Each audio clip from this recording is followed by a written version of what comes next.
The last days of two friends who went missing on a hike. What happened?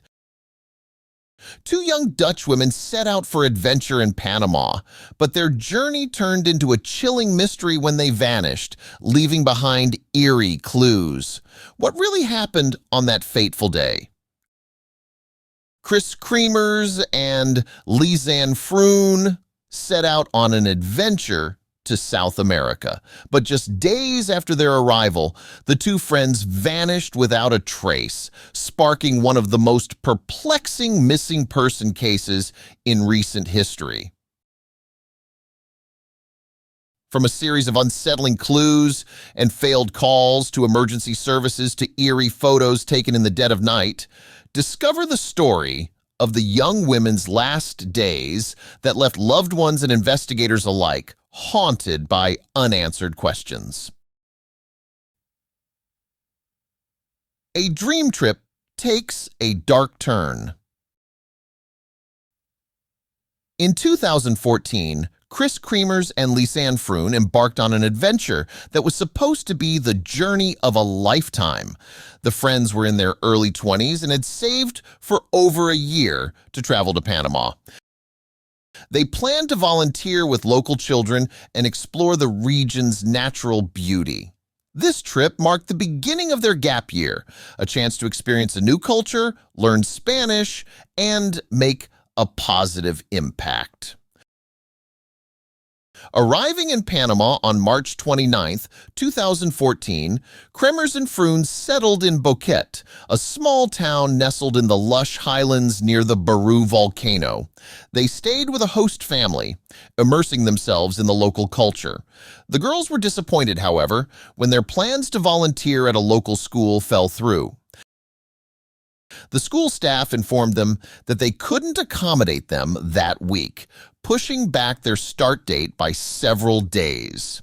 This minor setback seemed to have a significant emotional impact on the young women, as one of them expressed her disappointment to her family.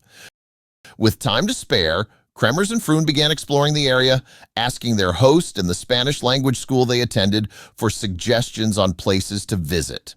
By April 1st, 2014, they had already climbed the nearby volcano and toured a local coffee plantation.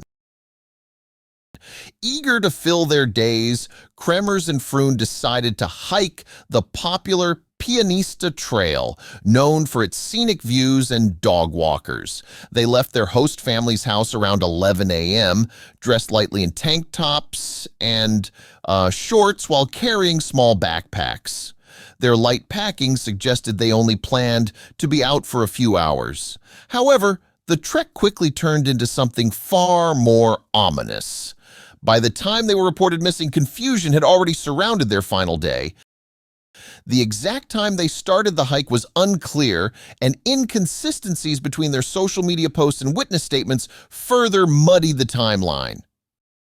When Kremers and Froon failed to return that evening, their host family began to worry. But when they missed an appointment with a tour guide the next day, alarms were raised. The search for the girls intensified over the following days, involving local authorities, their parents, and a criminologist from the Netherlands.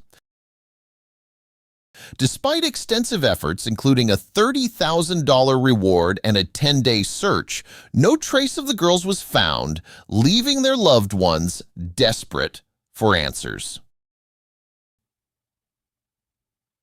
A haunting discovery on their final day.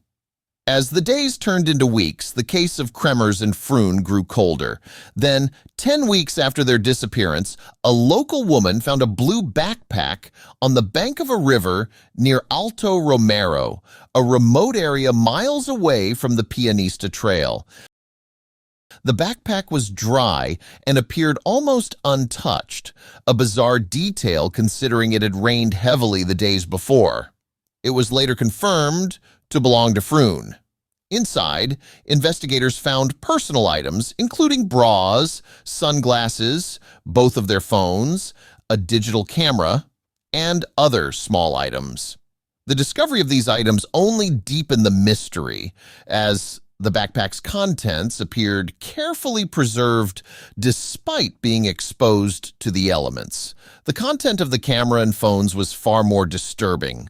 The data revealed a series of emergency calls made from the phones shortly after the girls went missing. Starting around 4:30 p.m. on April 1st, someone repeatedly tried to reach emergency services. Out of the 80 calls placed, only one was momentarily connected, and both phones were turned on and off multiple times over the next several days. Most concerning was that by April 6th, whoever was attempting to use Kremer's phone did not know the PIN code. This was a troubling sign that raised questions about who was making the calls during those final desperate days. The camera held a collection of 133 photos, mostly taken on April 1st, depicting the girls smiling and posing along the trail.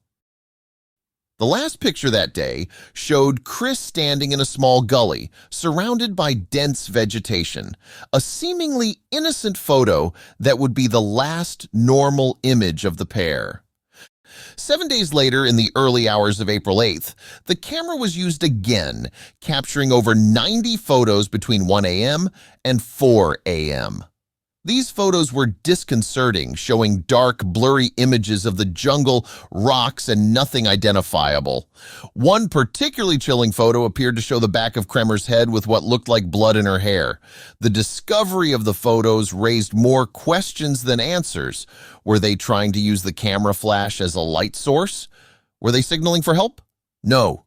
Theory completely explains the sequence of events, and the eerie photos continue to haunt those who have seen them. By June 19th, investigators found several scattered remains near the river where Froon's backpack was discovered. Among them was her foot, still inside her boot, and part of Kremer's pelvic bone.